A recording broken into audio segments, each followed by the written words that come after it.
And it keeps its word to Ukrainians in desperate need of supplies and ammunition, to innocent Palestinian civilians in need of relief, to Israelis in need of support, and to U.S. service members on patrol in the Indo-Pacific, the Red Sea, and around the world. Today, we make Vladimir Putin regret the day he questioned America's resolve. And we make clear to others, like China's President Xi, not to test our determination. And we send a clear bipartisan message of resolve to our allies in NATO. With the strong bipartisan support we have here in the Senate, with this vote, I believe that if Speaker Johnson brought this bill to the House floor, it will pass with the same strong bipartisan support.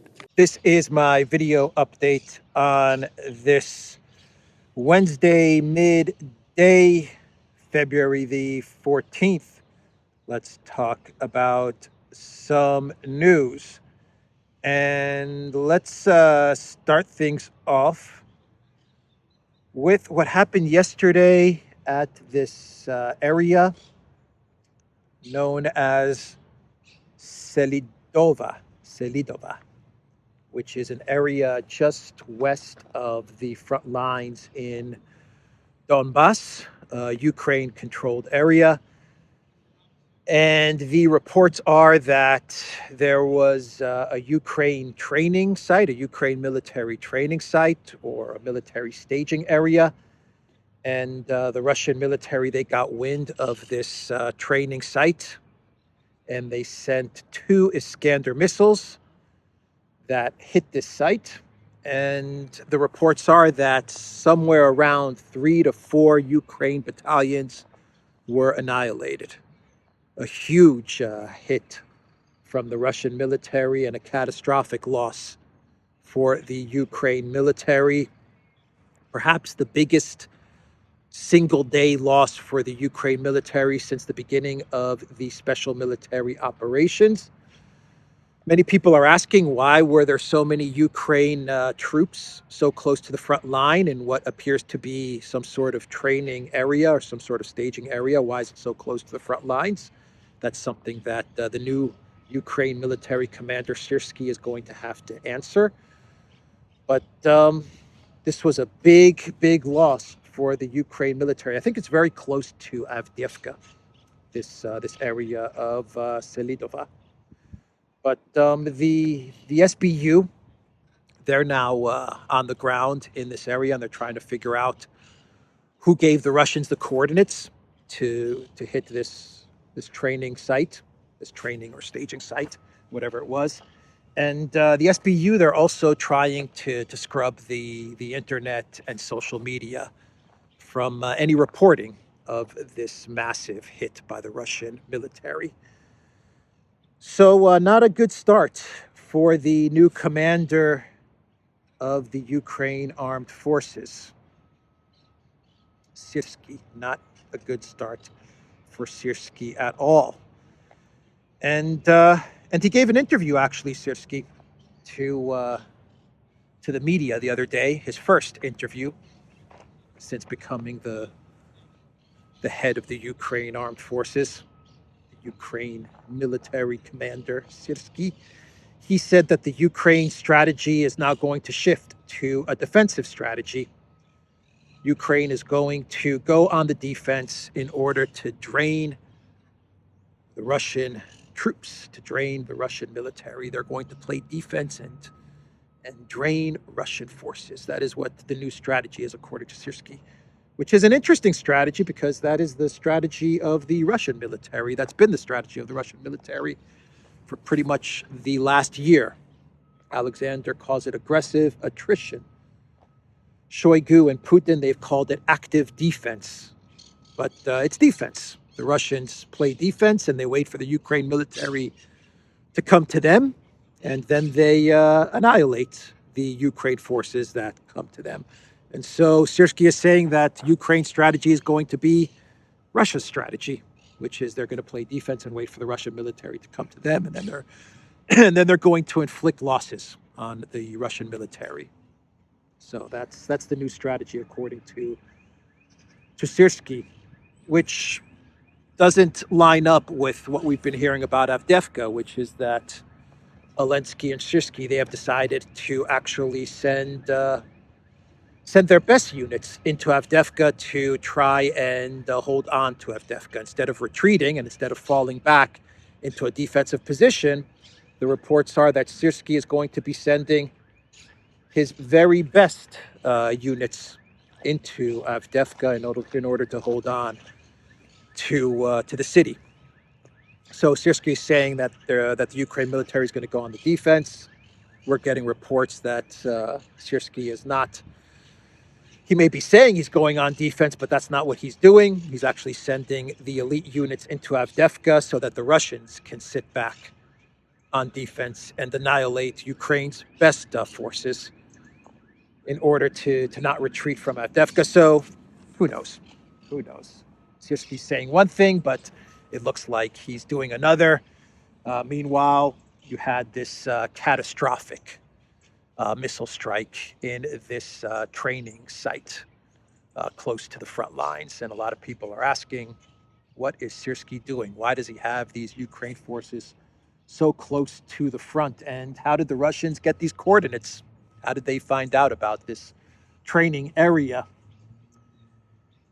Anyway, we got reports this morning that the Ukraine military, they hit a Russian landing ship in the Black Sea.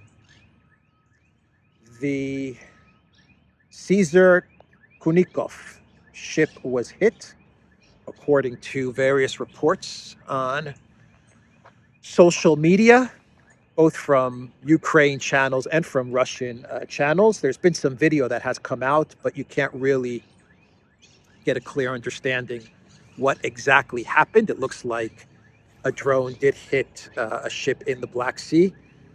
I've read that the ship has been sunk, but the crew is alive. Can't confirm any of this. Whatever I'm saying right now, I can't confirm any of it. This happened this morning, so I say let's wait a little bit and see what exactly is going on. But if this is the case, that the Ukraine military using drones has hit another ship in the Black Sea, then it pretty much lines up with what happened in Selidova, with the Russians hitting this military training area. When the Russians score a huge hit like what happened yesterday, usually what Ukraine does is that they work with the United States or the UK, and they hit somewhere in the Black Sea or somewhere in Crimea in order to take the attention away from what the Russians hit earlier in the day or earlier in the week. That's usually how all of this goes. That's how this song and dance usually plays out.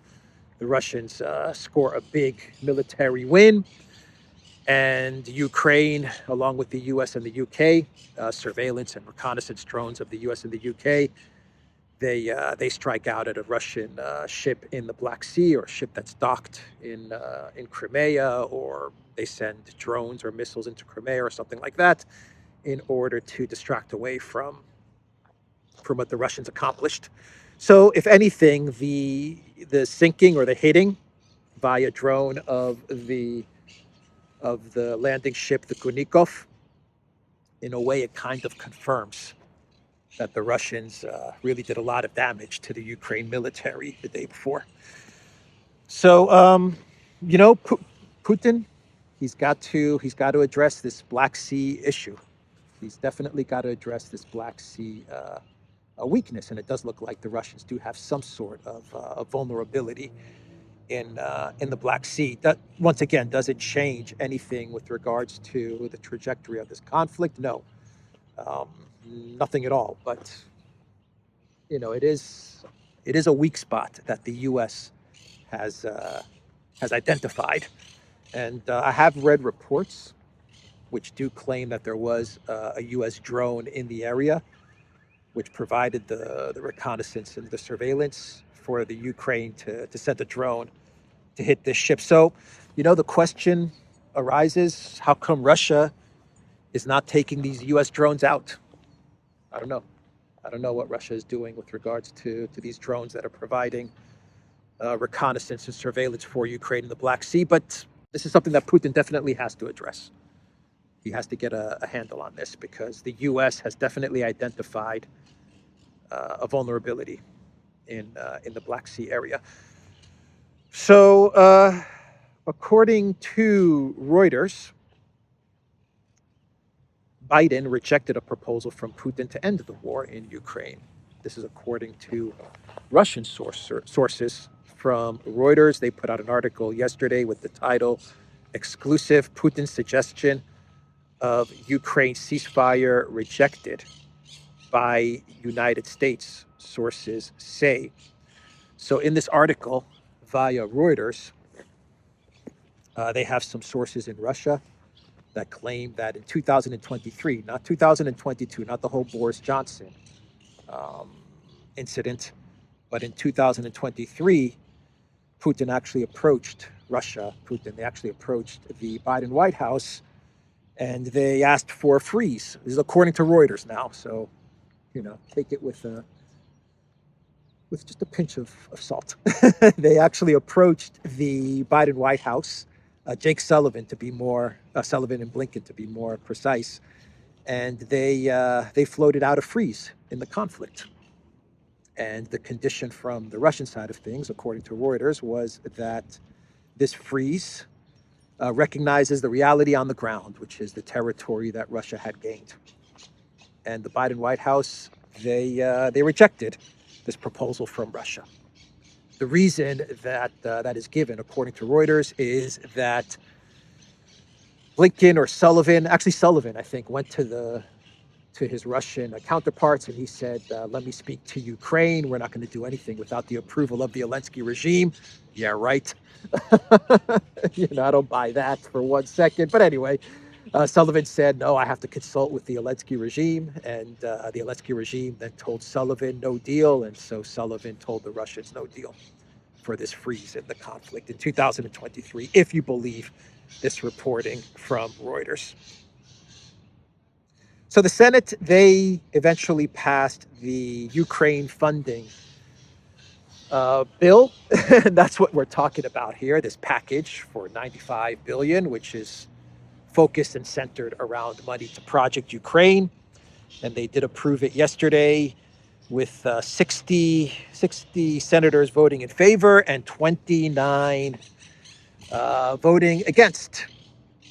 And Chuck Schumer, as this package was approved, he said, and I quote, "Today we make Vladimir Putin regret the day he questioned America's resolve. And we make clear to others, like China's President Xi, not to test our determination," Schumer said in a speech after the vote. "And we send a clear bipartisan message of resolve to our NATO allies, to our allies in NATO." So that is what Schumer said. Not only is this a message to Putin, but it's also a message to President Xi.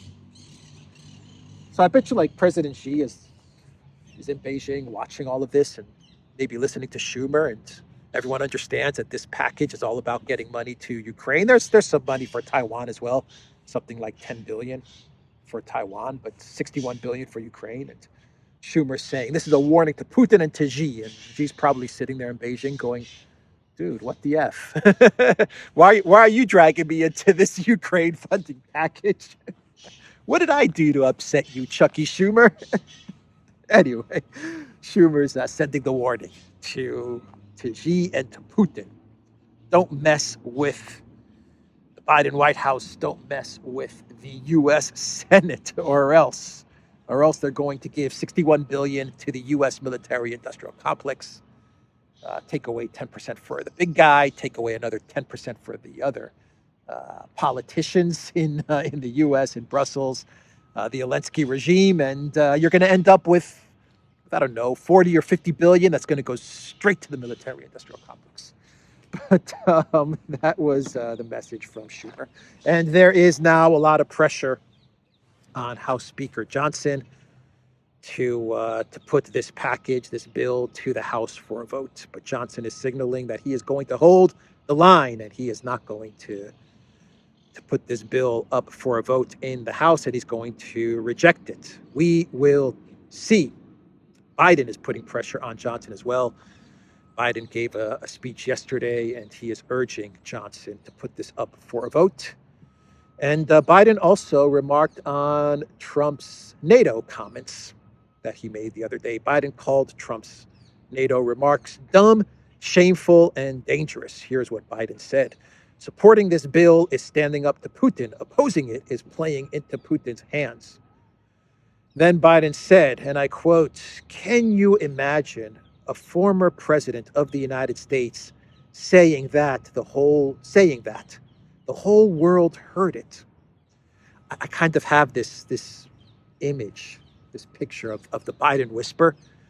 This is like one of those statements and speeches that Biden gives where he moves from the whispering Biden to dark Brandon, to the shouting Biden. So I can imagine him delivering this line in that whisper voice. Can you imagine a former president of the United States saying that? The whole world heard it. That's his whisper voice. And eventually he's going to get into his angry voice. The worst thing is he means it.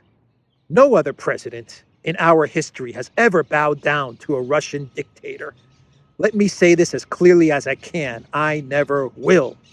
So that's probably where he shifts to dark Brandon. For God's sakes, it's dumb. It's shameful. It's dangerous. It's un-American. When America gives its word, it means something. So when we make a commitment, we keep it. And NATO is a sacred commitment. It really is a religion. NATO really is a religion. War is a religion to these people. It's sacred, man. When did NATO become sacred? It's a sacred commitment. Putin is a dictator, and it's a sacred commitment, NATO. I will never bow down to dictators. Unless the price is right. Then I'll bow down just a little bit. CFC, Burisma. Then I'll bow down just a touch. Sure, I'll get my son to bow down, but I'll never bow down. Oh, boy. It's a sacred commitment, according to Biden. NATO is sacred. Oh, man. So, Katarina Barley, she is a leading MEP candidate, MEP member and the European Parliament candidate for Germany's SPD party. That's Scholz's his party. And she was speaking to the German media yesterday, and she was asked to also comment on Trump's NATO statement. And she said, and I quote, "In view of Trump's recent statements, we can no longer rely on the U.S. providing European NATO members with its nuclear umbrella." This is what she told Tagesspiegel. Quote, "A European bomb could become a step on the way to a European army. If the U.S. stops..." I'm just reading this. I'm like, what? 1 second. Did she just say that? A European bomb could become a step on the way to a European army. Okay. Just what we all need. The European Union having nukes. Yeah, that's it. That's what we need right now. Is Ursula van der Crazy having having the nuclear codes. Oh boy. Oh boy. Yeah, that's not going to alarm Russia and the rest of the world, actually. That's not going to alarm Russia, China, and India. European Parliament members and European Parliament candidates talking about the EU getting the bomb. We live in a crazy world. What else did Miss Barley say? She said, if the U.S. stops supplying Ukraine with weapons, the EU will have to take on this responsibility because we must take Putin's threats seriously and behave accordingly. She accused the Russian president of publicly questioning the territorial integrity of Poland and Lithuania. So I talked about this yesterday in my video update. The EU plan, the German plan going forward is to bet everything on the military-industrial complex to make Europe into this big weapons manufacturer. That's going to be the economic growth engine, is military weapons production, military facilities. That's the plan. And forget about dialogue with Russia, rapprochement with Russia. It's not going to happen.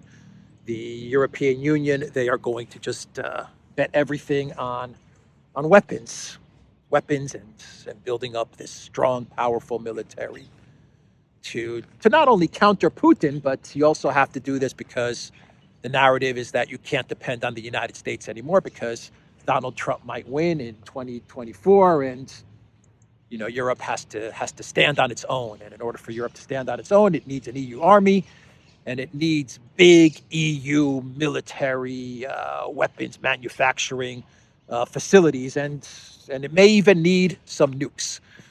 That's the plan going forward for the European Union. But when did Putin question the territorial integrity of Poland and Lithuania? I listened to Putin's interview with Tucker Carlson twice, actually. And if anything, Putin made the case, at least for Poland, to get more territory. He didn't talk about taking territory away from Poland. He was like, Poland, yo, you got the west of Ukraine right there. I've just given this 30-minute history lecture. What are you guys waiting for? I mean, if anything, Putin was making a case for Poland to get bigger. But anyway, so that was the statement from this German parliament member of Olaf Scholz's SPD party. All of this talk about Russia questioning the territorial integrity of EU member states is so interesting because, I mean, it was the European Union, it was the collective West that came up with this plan to provoke Russia in order to regime change Putin and balkanize Russia. I mean, these people are talking about Putin questioning the territorial integrity of Lithuania or Poland. You guys were the ones that came up with a plan. You provoked an entire war in order to actually destroy the Russian Federation. I mean, talk about questioning the territorial integrity of another country. This whole thing is about balkanizing Russia. It's crazy, man. It's crazy. So Kaja Kallas, she was indeed placed on the wanted list, on a wanted list. This actually did happen. Yesterday, I wasn't so sure about the story that came out, which said that Kaja Kallas was placed on a wanted list by the Russian Federation. Turns out this is true. Maria Zakharova actually confirmed this. She said, yes, Kaja Kallas is on a wanted list for destroying Soviet monuments, historical Soviet monuments. And she was placed on the list. Actually, she was placed on this list. This story broke by Mediazona. They're the ones that broke this story the other day. And I talked about this yesterday in my video update. But she was placed on this list, not yesterday. Kaja Kallas was placed on this list in October of 2023. So she's been on this list for a while now. This list is public. It's a public list. This hasn't been hidden by the Russian government. This is a public freaking list that Kaja Kallas was placed on because she was dismantling and destroying historical Russian Soviet monuments. So what's going on here? What is going on? Well, what Mediazona did is that, from my understanding, and I could be wrong about this, but I think I'm right about this. From my understanding, What Mediazona did is that this public list is not so well organized. It's just basically it's just cards and cases of people, mostly inside of Russia. Actually, like something like 98% of the people that are on this wanted list are inside of Russia, and something like 2 or 3% are people outside of Russia. But this list is just basically a bunch of cards, and it doesn't really get into the specifics of what people did. But it's just a bunch of cards and inquiries of people wanted for either destroying Russian monuments or trying to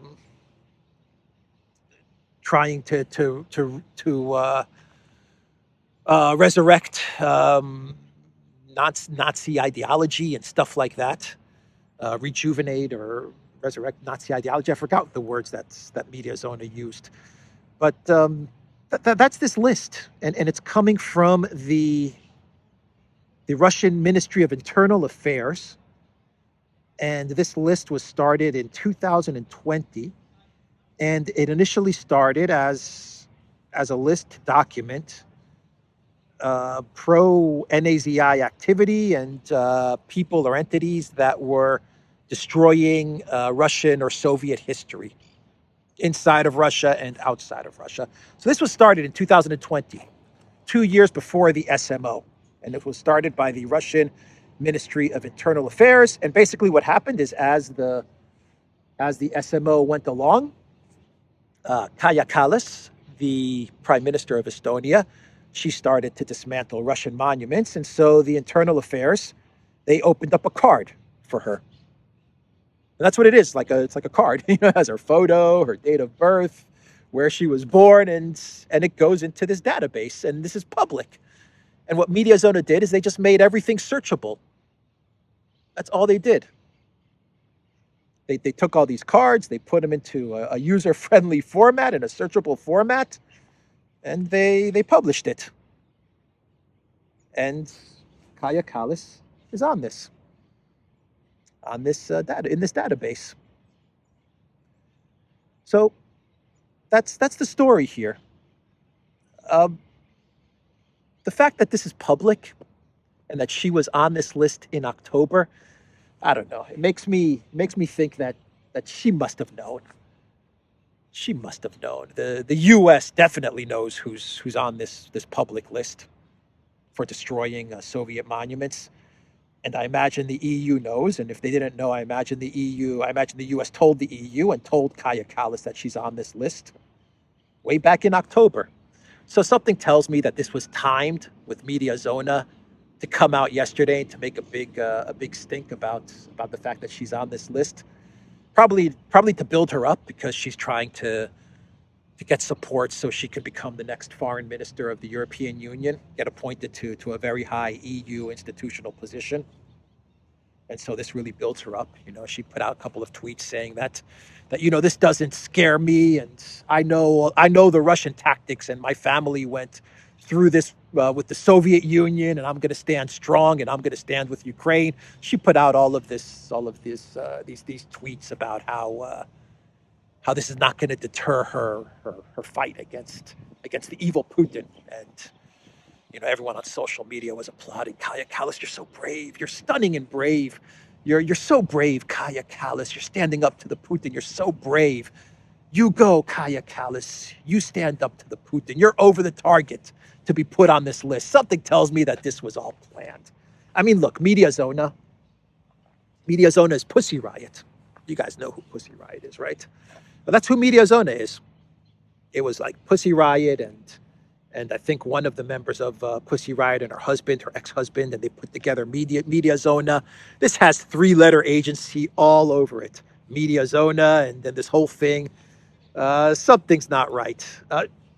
There is this list, though. This is Russia creating this list of people who have destroyed Soviet history. So this list does exist, but Mediazona and coming out with the news about Kaja Kallas on this list and pumping it up on social media, the whole thing seems like it's a setup.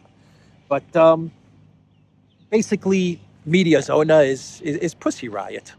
They're the ones that have this publication, and they're the ones that went through this list, and they're the ones that made it searchable, and they broke the story yesterday that Kaya Kallas is on this list. To Mediazona's credit, they are working with the BBC, and they are tracking Russian casualties in the conflict, and they probably have the most accurate estimation of Russian losses in the war. They put it at, last I checked, it was at 47,000.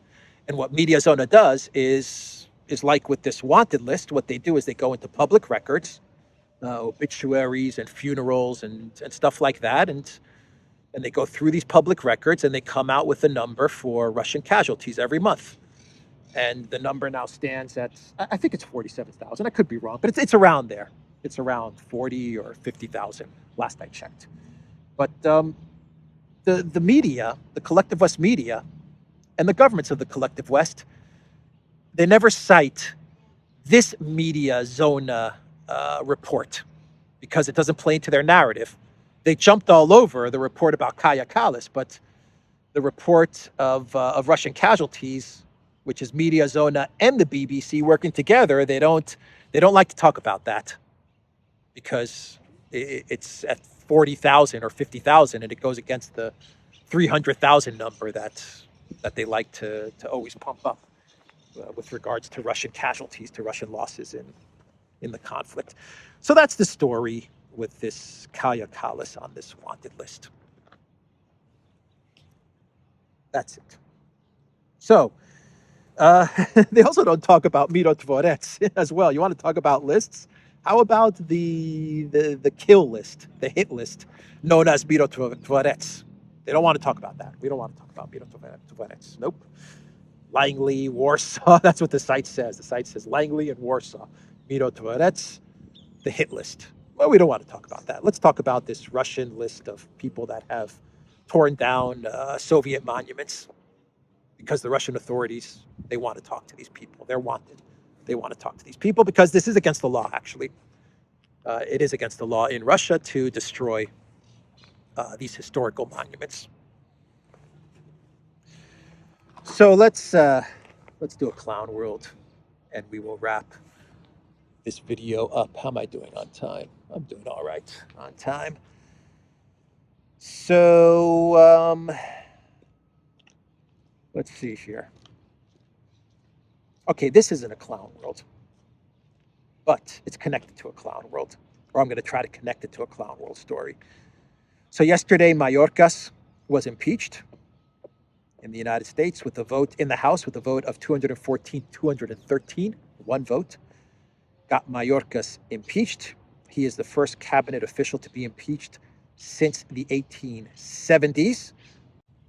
They finally got Mayorkas. I think this was the second attempt to impeach Mayorkas. And okay, good on the House. They got that one through. But it's connected to the big mess up of the House from when they kicked out the representative from New York, Santos.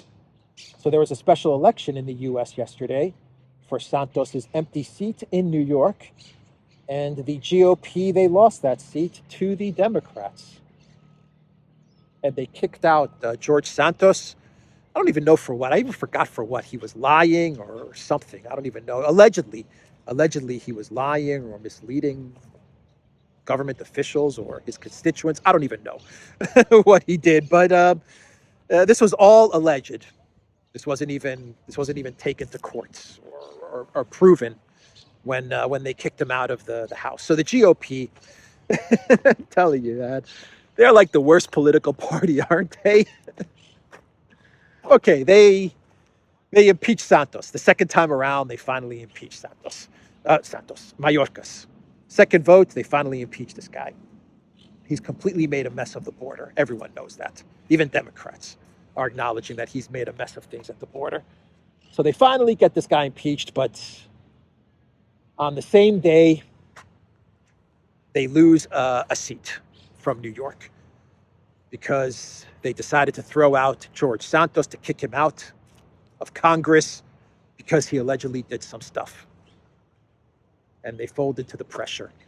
And I imagine they thought that they would win that seat with another Republican, because they imagined that the voters in New York would say, okay, Republicans, you kicked out Santos, so you did the right thing, so we're going to reward you by putting in a new Republican into this seat. But they didn't get that. At the end of the day, the Democrats, they won the seat.